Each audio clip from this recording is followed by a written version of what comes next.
오늘 성탄절 말씀은 세상에 와서 비추는 빛이라는 제목으로 요한복음 1장 9절에서 18절 말씀을 통해서 은혜 받으시겠습니다. 오늘은 예수님께서 탄생하신 성탄절입니다. 아마도 세계에서 가장 유명한 생일날일 것입니다. 그런데 예수님은 자기 생일을 자축하신 적이 없습니다. 예수님의 부모님도 생일 파티를 해주었다는 내용도 없습니다. 역시로 또 예수님의 제자들도 주님의 생일을 기억하고 잔치상을 차려주었다는 그런 기록도 없습니다. 그러나 오늘날 온 세계 사람들은 역사적으로 잃어버린 주님의 생일을 12월 25일로 정하여 축제를 벌이면서 즐거워하고 있습니다. 오늘 우리에게 알려진 성탄절에 대한 기록 중에 최초는 4세기 초기에 이집트 파피루스에 남은 기록이라고 합니다. 그 파피루스는 4세기 초의 성탄절이 1월 6일 저녁부터 7일까지 지켰다는 것을 보여줍니다. 그것은 예수님의 탄생일을 잘 모르니까 세례 받으신 날을 탄생일로 지킨 것입니다. 그래서 어떤 데는 1월 6일 날 예수님 성탄절로 지킨다 하면 그 날이 무슨 날이라고요? 세례 받으신 날을 기념해서 지킨다라고 하는 것입니다. 그러다가 AD 336년에 성탄절이 1월 6일에서 12월 25일로 바뀌게 되었습니다. 그 가장 유력한 이유는 12월 25일이 태양신을 경배하는 이교도들의 축제일이었기 때문에 그렇습니다.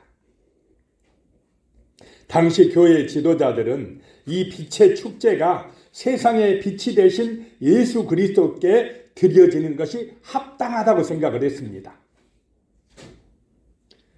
성 암브로스는 그리스도는 우리의 새로운 태양이라고 말했습니다. 저 하늘의 태양이 신이 아니라 우리 예수님이 생명의 빛이라고 하는 것입니다. 그런 의미에서 태양신을 숭배하던 날이 이제 예수님의 탄생일로 바뀌어서 지키게 되었다라고 하는 것입니다. 중요한 사실은 예수님께서 이 세상에 구원의 빛으로 오셨다는 것입니다. 우리를 구원하러 우리에게 생명 주시려고 영원한 생명 주시려고 오신 날이 성탄절이다라고 하는 것입니다. 첫 번째 생각할 것이요. 각 사람에게 빛이십니다. 예수는 우리 한 사람 한 사람에게 생명의 빛을 비추어 주시러 오셨다는 것입니다. 그 빛을 내 마음속에 받아들이시기를 축복합니다. 아멘. 각 사람에게 임하는 빛이다라고 하는 것입니다. 9절에요. 참빛 곧 세상에 와서 각 사람에게 비추는 빛이 있었나니 그랬습니다. 참 빛이라는 것입니다. 그 참 빛이 예수님이십니다. 예수님은 말씀이시고 그 말씀이 곧 참 빛이시라는 것입니다. 여기서 참은 거짓에 반대되는 참이 아니라 불완전을 완전하게 하는 참입니다. 예수를 믿을 때에 예수의 빛을 받을 때에 우리는 의롭게 되어진다는 것입니다. 의롭다고 인정받게 되어집니다. 구원의 은총을 받게 되는 것입니다. 따라서 이 참이란 말씀이신 그리스도께서 어둠의 세력에 대항하여 싸우는 빛의 세력인 성도들의 주님이 되신다는 것입니다.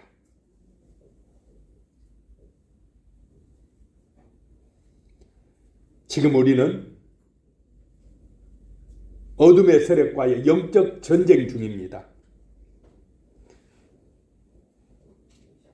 눈에 보이는 전쟁만이 전쟁이 아니라 보이지 않는 영적 전쟁이 날마다 우리와 함께하고 있다는 것입니다. 어둠의 세력과의 싸움입니다. 그 전쟁에서 이길 수 있는 힘은 빛의 능력을 받는 것입니다.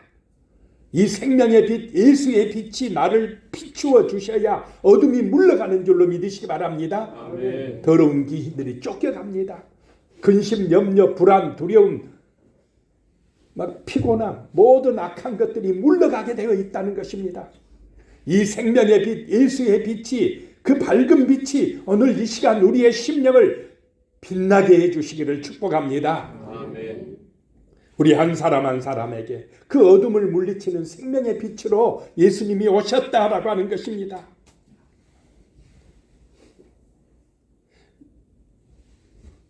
예수님은 세상에 와서 각 사람에게 비치는 빛이다라고 하는 것입니다.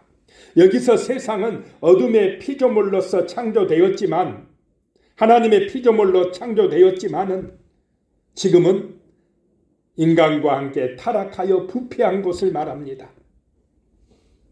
그래서 이 어둠에 어두워진 세상, 죄 많은 세상, 그 세상의 배후에서는, 보이지 않는 곳에서는 누가 지배를 하고 있습니까? 사단이 지배를 한다는 것입니다. 마귀가 지배를 한다는 것입니다. 보이지 않는 악령이 있다라고 하는 것입니다. 눈에 보이면은 잡아서 한 대 때려주고 싶지만은 보입니까? 우리의 손에 잡힙니까? 안 잡힌다라고 하는 것입니다. 그래서 이 영적 전쟁은 영적으로 해야 됩니다.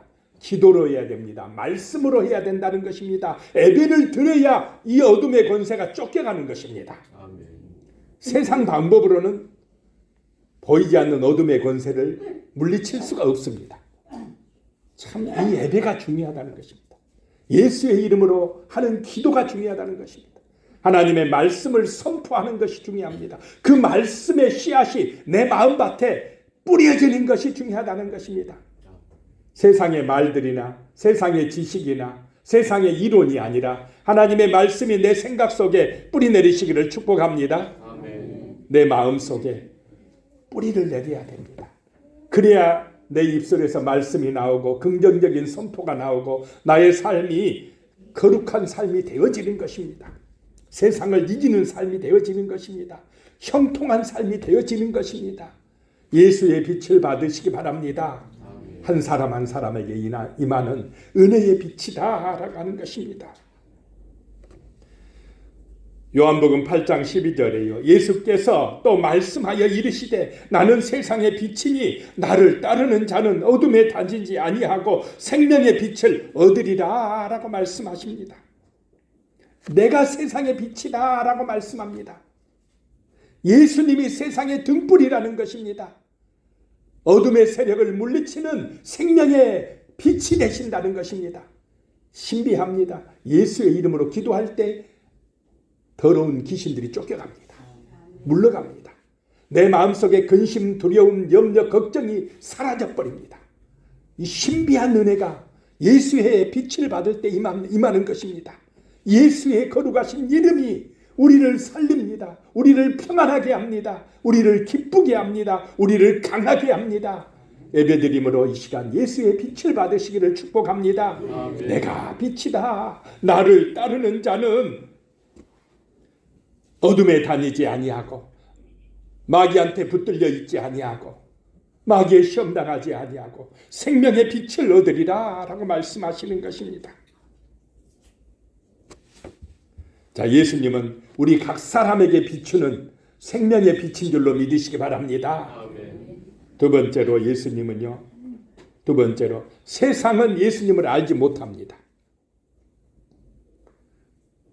예수님이 이 땅에 오셨으나 예수님의 빛을 거부하는 사람들이 있습니다. 빛으로 나오기를 싫어하는 사람들이 있다라고 하는 것입니다. 그 빛을 받아야 내가 사는데 구원받는데 그 빛으로 나오기가 무섭습니다. 두렵다는 것입니다. 10절에요. 그가 세상에 계셨으며 세상은 그로 말미암아 지은 바 되었으되 세상이 그를 알지 못하였고 라고 말씀합니다. 예수님께서 만드신 이 세상에 오셨으나 세상은 예수님을 몰라본다는 것입니다. 세상의 창조주이자 타락한 세상을 구원하실 예수님을 이 세상 사람들은 몰라본다는 것입니다. 어둠에 잠긴 제약된 인간의 관점에서 볼 때 예수님은 목수의 아들에 불과했습니다. 인정받지 못합니다. 저 나사렛에서 무슨 선한 것이 나오겠느냐 그럽니다.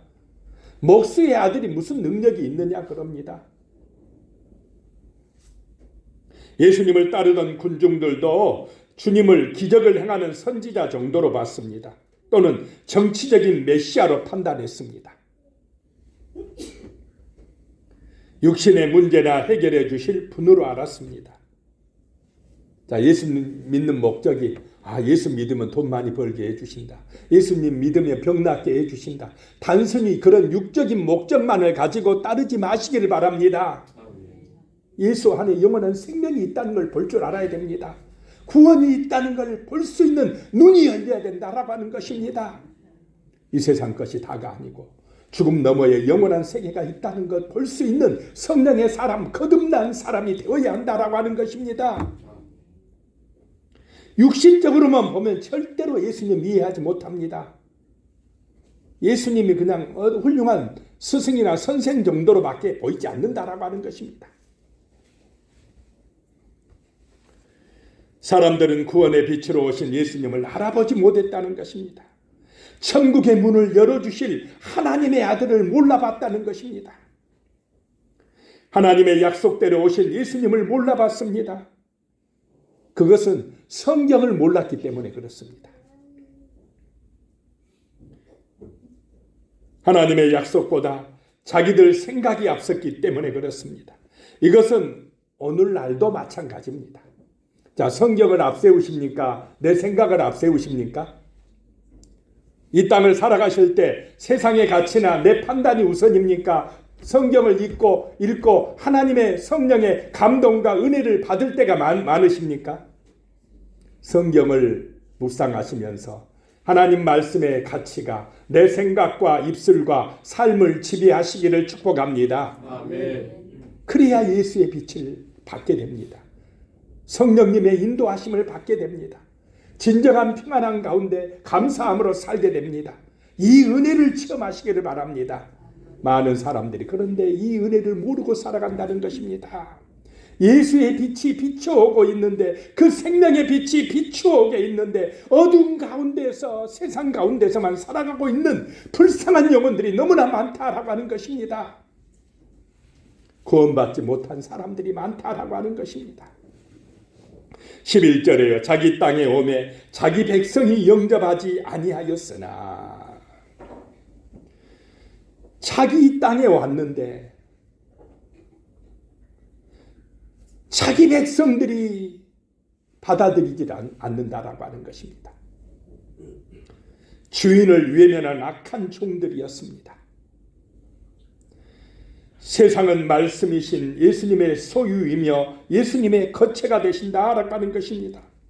아무리 세상이 타락되었고 사단의 세력이 흥황할지라도 세상의 궁극적인 소유권은 예수님에게 있다라고 성경은 말씀합니다.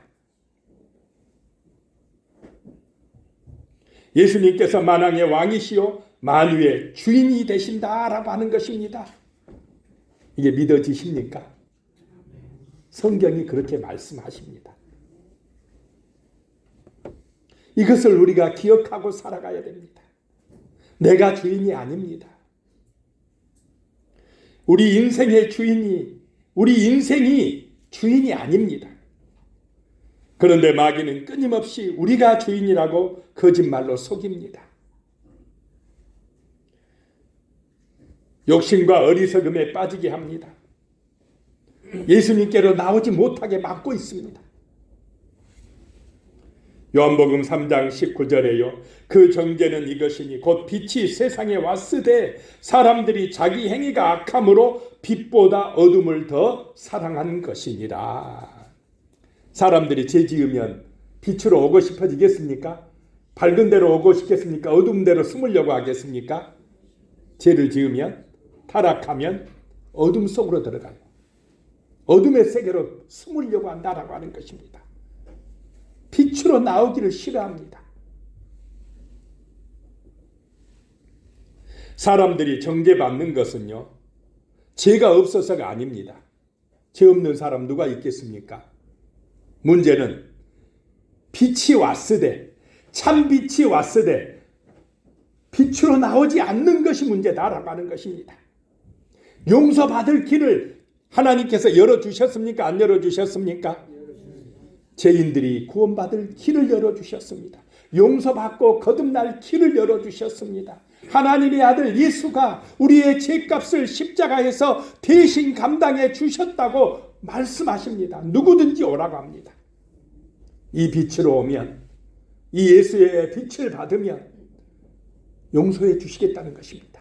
구원해 주시겠다는 것입니다. 그런데 이 빛으로 안 와서 문제다는 것입니다. 그것이 바로 심판받는 길이 된다는 것입니다. 심판받는 이유가 된다는 것입니다. 생명의 빛이 되신 예수님을 믿지 않았기 때문에 문제다라고 하는 것입니다. 우리의 삶은 빛과 어둠 사이에서 결단하며 살아가야 됩니다. 빛으로 갈 거냐, 어둠 속에 숨어 살 거냐. 구원의 길로 갈 것이냐, 심판의 길로 갈 것이냐. 날마다 우리는 결단하면서 빛으로 가는 선택을 하며 사시기를 축복합니다. 아멘. 어제 결단했다고 오늘은 뭐 안 해도 됩니까? 마귀가 어제는 유혹했는데 오늘은 유혹 안 합니까? 계속 옵니다. 계속 어둠으로 끌고 가려고 합니다. 어제 이겼어도 소용없습니다. 오늘 새로운 결단을 해야 됩니다. 그래서 우리는 영적 싸움을 하고 있다 이 말입니다. 계속해서 빛을 따라가시기를 축복합니다. 아멘. 예수의 길을 따라가시기 바랍니다. 예배드리며 가시기 바랍니다. 기도하며 가시기 바랍니다. 말씀의 은혜를 받고 살아가시기를 축복합니다. 아멘. 정신을 차리고 살아가시기 바랍니다. 그렇지 않으면 우리는 또 마귀의 유혹과 시험에 빠져들게 되어 있습니다. 세 번째. 예수님은 예수님의 빛으로 거듭나야 한다라고 하는 것입니다. 예수님의 빛으로 우리는 거듭나야 된다라고 하는 것입니다. 하나님의 자녀가 되어야 한다라고 하는 것입니다. 12절 말씀에 보면 영접하는 자 곧 그 이름을 믿는 자들에게는 하나님의 자녀가 되는 권세를 주셨으니 라고 말씀합니다. 자, 하나님의 자녀가 되는 길, 구원받는 길은 누구를 영접하라 이 말입니까? 예수님을 내 마음속에 영접하라. 참 빛으로 오신 예수님을 내 마음속에 영접하면, 그 예수님의 이름을 믿으면 이제 우리는 하나님의 자녀가 되는 권세가 임한다라고 하는 것입니다.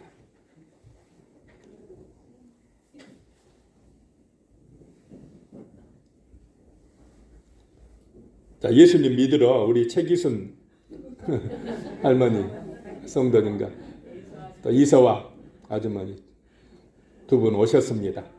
예수의 빛이 마음속에 충만하게 비추어 주실 줄로 믿습니다. 네, 따님과 함께 오셨습니다. 축복합니다. 예수님을 내 마음속에 믿고 받아들이면 하나님의 아들이 되고 하나님의 딸이 된다라고 하는 것입니다. 이것이 축복입니다. 이상합니다. 예수님이 내 마음속에 임하면 내 마음이 평안해집니다. 내 마음이 좋아집니다. 두려움이 사라져버립니다.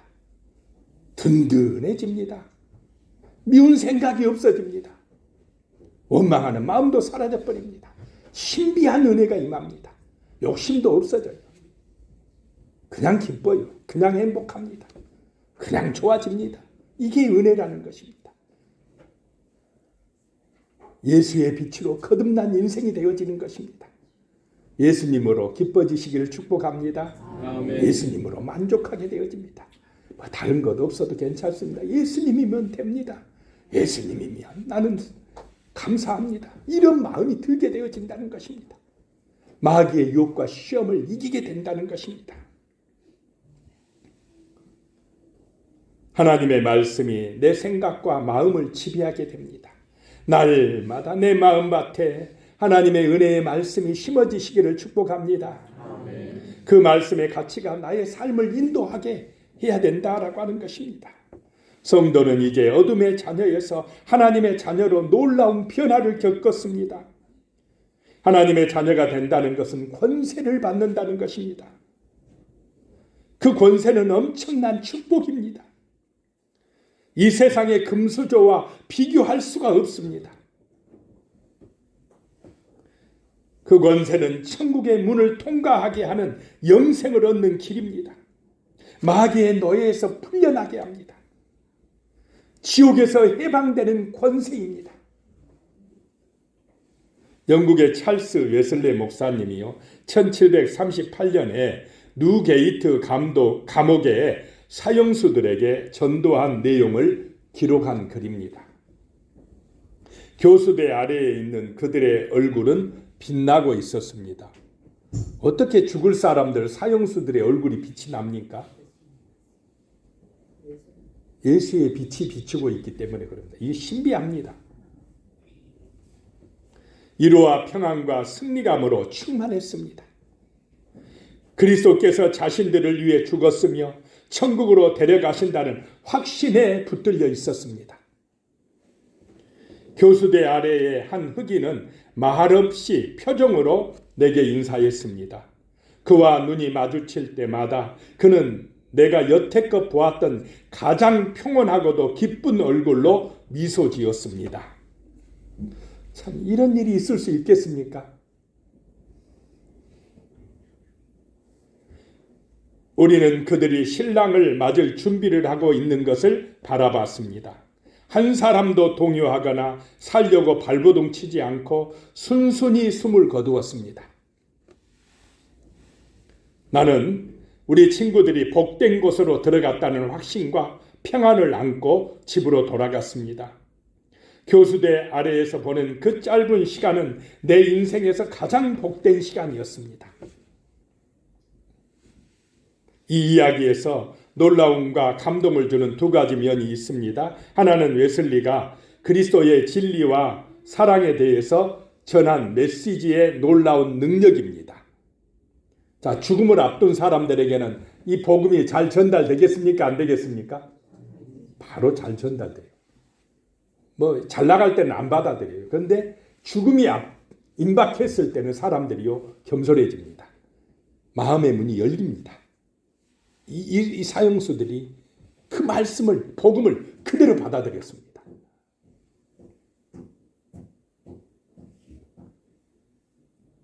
그래서 그들은 회심을 했고 그 회심한 까닭에 죽음의 얼굴을 똑바로 쳐다보고 떨지 않았다라고 하는 것입니다. 그들은요, 오랜 기간 양육이나 제자 훈련도 안 받았습니다. 그 순간에 성령의 은혜를 받아버린 것입니다.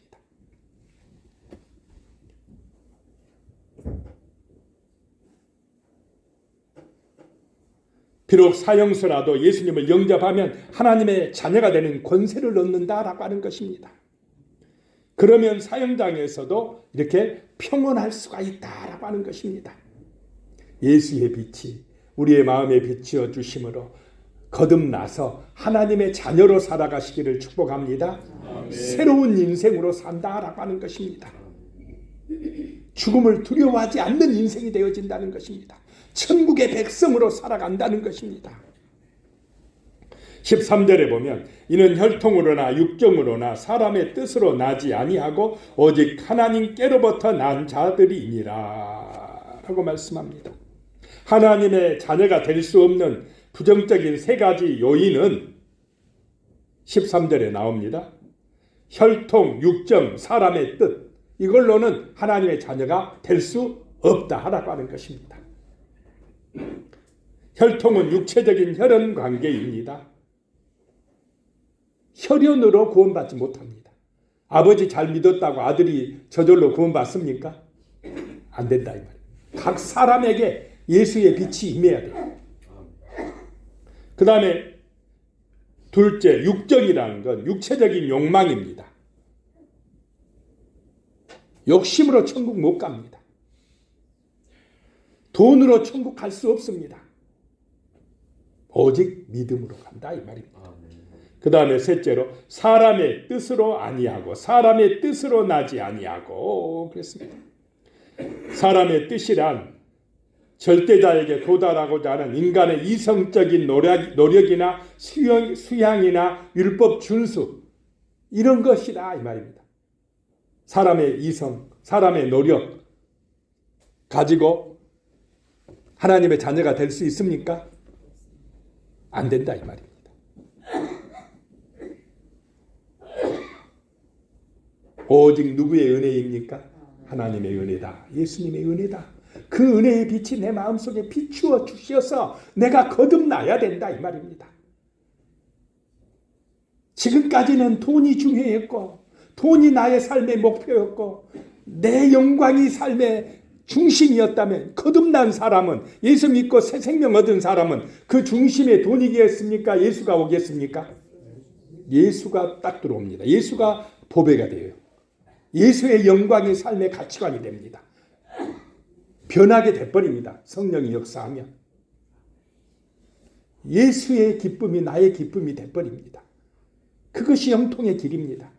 그런 말도 생각도 달라집니다. 삶의 자세가 달라져요. 예수 본받는 삶이 되어진다라고 하는 것입니다. 지금까지는 자기만 위해서 자기 욕심 가지고 자기 자랑에 빠져 있던 사람들이요. 이 예수의 빛이 들어오면 거듭나면 사랑의 가치를 가지고 살기 시작합니다. 예수님처럼 섬기려고 애씁니다. 내가 온 것은 섬김을 받으려고 하는 것이 아니라 섬기러 왔느니라. 하늘에서 큰 자는 누구냐? 섬기는 자다. 이렇게 말씀하신 것입니다. 남을 섬기면 나는 손해 납니까? 사랑을 베풀면 나는 그냥 망합니까? 신비합니다. 더 잘 됩니다. 더 은혜가 충만해집니다. 복이 임합니다.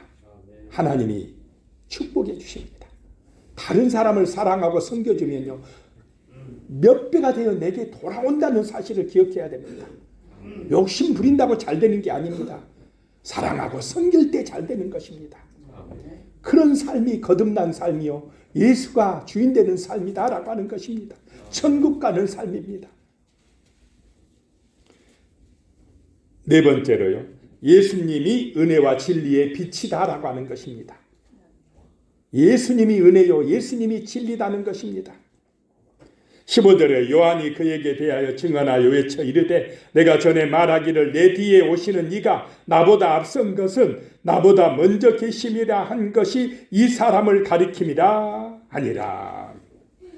세례 요한은 이 당시에 예수님보다 인기가 더 있었습니까? 없었습니까? 더 있었습니다. 더 유명했습니다. 자, 세례 요한은 그러니까 자기를 더 자랑하고 더 유명해지게끔 노력을 해야 되지 않습니까? 그런데 세례 요한은 육신의 욕망 따라 살지 아니하고 철저하게 하나님의 뜻을 따라 살았습니다. 자기를 높이지 않았습니다. 자랑하지 않았습니다. 오직 누구를 높이고 외칩니까? 내 뒤에 오신 예수님을 바라보시기 바랍니다. 예수님이 빛입니다. 그분에게 가시기 바랍니다. 저는 그분의 길을 예비하러 온 사람에 불과합니다. 라고 합니다. 겸손합니까? 안 합니까? 육신적인 욕심 따라 살아갑니까? 하나님의 뜻을 따라 살아갑니까? 하나님의 뜻을 따라. 나보다 예수님이 훌륭합니다. 나는 그분의 신발 끈도 매기가 어렵습니다. 얼마나 겸손합니까? 얼마나 진실합니까? 이런 마음, 이런 은혜가 우리에게 임하시기를 축복합니다. 아멘. 그런 사람이 하늘에서 큰 자다라고 하는 것입니다. 그런 사람 때문에 이 세상에 하나님의 나라가 이루어지는 것입니다. 사랑의 열매가 맺어지는 것입니다. 가정이 든든하게 서는 것입니다. 섬기는 자 되시기를 축복합니다. 아멘. 사랑하며 사시기 바랍니다. 내 가족을 사랑하고 내 이웃을 사랑하시기 바랍니다. 섬겨주는 사람 되시기 바랍니다. 이것이 바로 예수님의 은혜와 진리의 빛을 받은 사람들의 모습이다라고 하는 것입니다. 16절에 우리가 다 그의 충만한 데서 받으니 은혜 위에 은혜로라. 예수님이 충만합니다. 예수 안에 모든 것이 다 있습니다. 천국이 있습니다. 영생이 있습니다. 물질의 축복도 있습니다. 형통한 복이 예수 안에 있습니다. 정말로 예수 진실하게 믿으시면 예수의 은혜가 우리를 충만하게 하고 부족함이 없게 하고 천국의 백성이 되게 하실 줄로 믿습니다. 아멘. 한국에서 태어나서 머나먼 아프리카 땅 가나에서 선교사의 자녀로 자라난 한 소년이 있었습니다. 30년이 지나서 그 소년은 얼마 전에 한국 땅으로 왔어요. 대통령 앞에 섰습니다. 아프리카의 가나 나라의 대사가 되어 돌아왔습니다. 1992년 선교사인 아버지를 따라 가나로 건너갔던 최 대사는 당시 중학생이었습니다. 후에 가나 국립대학을 진학하고 이름이 최고조예요. 이 대사는 부족한 학비 마련을 위해 사업에 뛰어들었습니다. 선교사 자녀였으니 돈이 얼마나 있었겠습니까? 그런데 하나님의 은혜로 사업에 뛰어들었는데 가나에서 가장 성공한 15명의 사업가 중에 한 명이 되었습니다. 누구의 은혜입니까? 하나님의 은혜라는 것입니다. 사업가로서 성공 가도를 걷던 최 대사는 거기에 하나님의 계획이 있음을 믿었습니다. 이후에 가나 대통령이 주한 가나 대사직을 제안했고 자신을 키워준 가나의 국민을 대표해서 한국과의 교류 협력을 위해서 우리나라에 왔다라고 하는 것입니다. 하나님의 은혜라는 것입니다. 이 대사를 통해서 가나의 선교의 길이 열려지겠습니까? 그렇지 않겠습니까? 참 하나님이 귀하게 쓰신다라고 하는 것입니다. 예수의 은혜가 은혜 위에 은혜가 되어 충만하게 임한다라고 하는 것입니다. 그 대사가 하는 얘기가 단순히 국가적인 대사 임명을 떠나서 한국 교회와 또 선교사님들에게 위로가 되시기를 소망합니다. 그랬어요. 자기가 영광 받습니까? 그렇지 않는다 이 말입니다. 바로 이런 모습이 은혜 위에 은혜가 임하는 모습이다라고 하는 것입니다. 기도하겠습니다. 살아계신 하나님 아버지, 정말로 예수의 빛이, 은혜의 빛이, 진리의 빛이 내 마음속에 비추어지게 하여 주시옵소서. 그리하여서 우리가 새 생명을 얻고 천국의 백성이 되고 사랑하며 섬기는 사람으로 살아가게 하여 주시옵소서. 예수님의 이름으로 기도드리옵나이다. 아멘.